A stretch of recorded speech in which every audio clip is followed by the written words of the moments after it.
भारतीय बैटर्स को अगर आपने नाचते हुए देखना है ना, तो जरा सी बॉल को सीम और स्विंग करते हुए देखें। फिर आप देखें ये आपको कैसे नाचते हुए नजर आएंगे। ये वो बैटर्स हैं जो काफी अरसे से सीम बॉलिंग खेल नहीं पा रहे। जरा सा बाउंस आए और जरा सी बॉल सीम होने लगे, भारतीय बैटर्स की हालत टाइट नजर आएगी।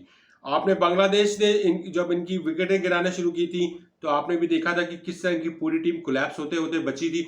वो तो अश्विन और जडेजा ने तब बचाया था जब बॉल पुरानी हो गई थी और बॉल ने सीम होना बंद कर दिया था। यही अभी न्यूजीलैंड के खिलाफ सीरीज हुई, आप अभी चल ही रही है। खैर पहला टेस्ट में जो हुआ 46 पे पूरी टीम लुढ़क गई। वजह यही थी, ओवरकास्ट कंडीशन और बॉल का बाउंस और सीम होना। वहां पे इंडियन बैटर्स नाचते हुए नजर आए। यही हाल जब हुआ दूसरी इनिंग में भी, कि जब शुरू के तो बैटर्स लुढ़क गए, उसके बाद जब बॉल पुरानी हुई तो सरफराज और पंत ने मार दी पार्टनरशिप।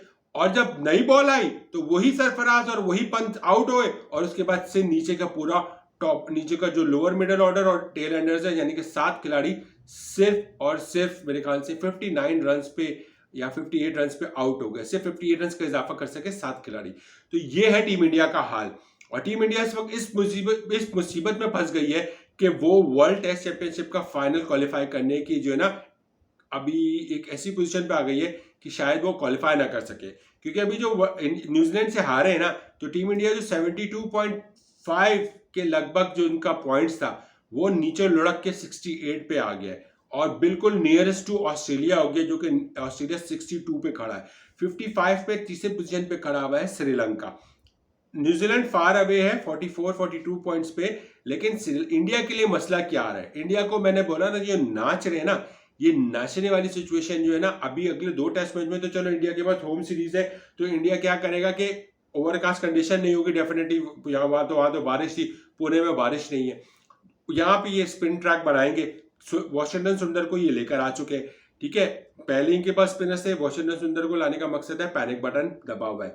सीम कहानी कहाँ ये है कि कहानी ये है कि इनको 5 मैच खेलने ऑस्ट्रेलिया में, 2 मैच खेलने यहाँ पे। 7 मैचेस बचे हैं टीम इंडिया के पास। 7 में से 4 जीतना जरूरी है। 2 ये आराम से न्यूजीलैंड को हरा सकते हैं। इस वक्त मैं भी 50-50 कह सकता हूँ।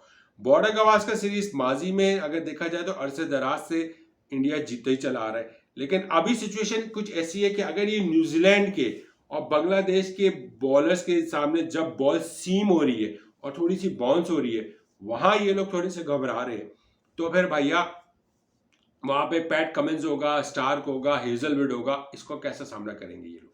ये बहुत बड़ा सवाल है। और ये सिर्फ एक नहीं, सभी के साथ मसला चला आ रहा है और टीम इंडिया कोलैप्स यहीं पर हो रही है। और अगर आप ये 4 मैचेस नहीं जीतते तो टीम इंडिया के लिए वर्ल्ड टेस्ट चैंपियनशिप का फाइनल उस सूरत में बड़ा रिस्की हो सकता है।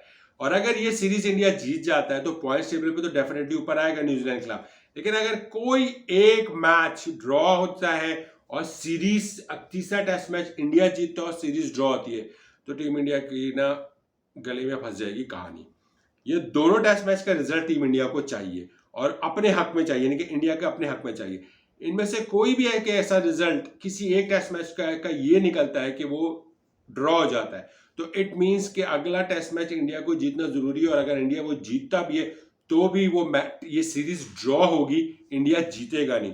और इंडिया को 7 में से 4 जीतने, और अगर एक टेस्ट मैच भी न्यूजीलैंड के खिलाफ ड्रॉ हो जाता है तो फिर इंडिया के पास बच जाएंगे 6 मैचेस, जिसमें से इंडिया को 6 में से 4 जीतने होंगे।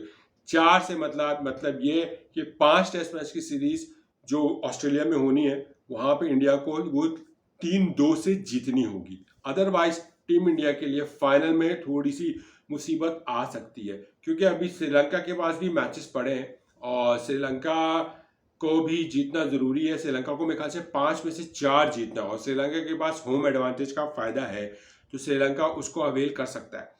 और ऑस्ट्रेलिया तो है ही है। और दूसरा मसला ये आ रहा है कि अगर इंडिया वर्ल्ड टेस्ट चैंपियनशिप का फाइनल में पहुंच भी जाती है तो फिर भैया वो तो है इंग्लैंड में, और फिर वही सीम और स्विंग की कहानी। दोनों फाइनल में टीम इंडिया हारी किस वजह से? यहाँ पे जब बॉल सीम और स्विंग होना शुरू हुई, इंडियन बैटिंग कोलैप्स हुई। ये आपने भी देखा वर्ल्ड टेस्ट चैंपियनशिप का लास्ट फाइनल, उससे पहले वाला फाइनल, दोनों में टीम इंडिया का क्या हाल हुआ। जरा सी बॉल इधर उधर हिलना शुरू हुई। वर्ल्ड कप जो वनडे इंटरनेशनल का हुआ फाइनल 19 नवंबर में, वो ऑस्ट्रेलिया के सामने इनकी बैटिंग लाइनअप कोलैप्स हुई।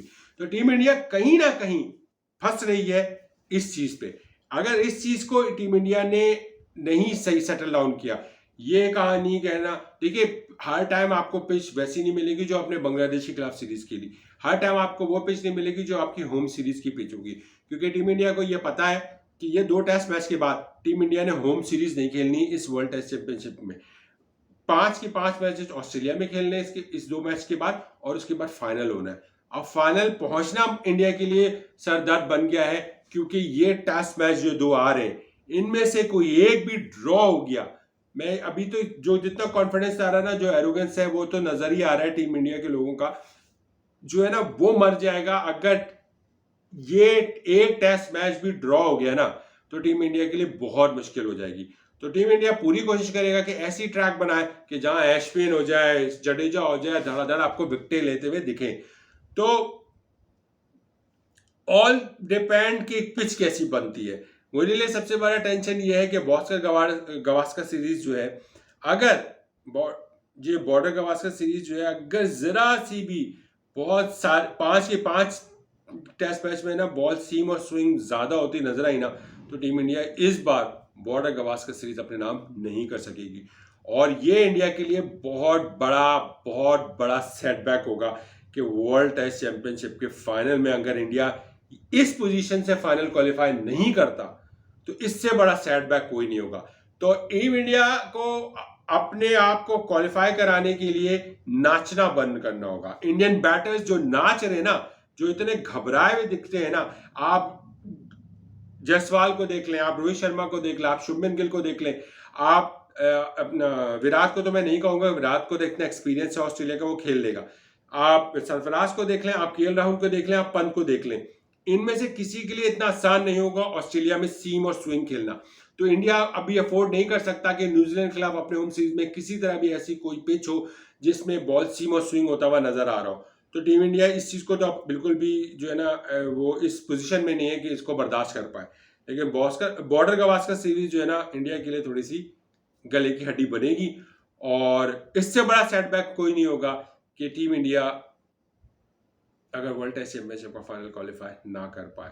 ये बहुत बड़ा सेटबैक होगा, क्योंकि मैं इसलिए बार बार कह रहा हूं कि 72 से 68 नंबर पे आ गए एक टेस्ट मैच हारने के बाद, और अगर अगला टेस्ट मैच ड्रॉ होता है तो फिर बड़ा क्रूशियल सिचुएशन हो जाएगी। और अगर खुद कोई ऊंच नीच हो जाती है, न्यूजीलैंड जितनी फॉर्म में दिख रही है, और न्यूजीलैंड इंडिया को फिर मार देती है, फिर तो इंडिया के लिए इससे बड़ा सेटबैक कोई होगा ही नहीं कि इंडिया की टेस्ट मैच ये सीरीज हार गया। और साथ में वर्ल्ड टेस्ट चैंपियनशिप की जो टेबल है ना, वो बिल्कुल ऑस्ट्रेलिया के बिल्कुल करीब पहुंच जाएगा, और फिर असल मुकाबला बॉर्डर गवास्कर सीरीज ही पर होगा। बाकी आप अपनी राय के साथ कीजिएगा, आपको क्या लगता है कि इंडियन बैटर्स को क्या हो गया, वो सिर्फ फ्लैट पिच के प्लेयर्स हो गए हैं, या ये जो नाच रहे हैं, जरा सी सीम और स्विंग हो या जरा सी बॉल बाउंस हो रही है, इसमें नाचना क्या मसला समझ से बाहर है। आप हाइलाइट्स देख लीजिए, मेरी बात पर यकीन नहीं आ रहा। अपना ख्याल रखिएगा।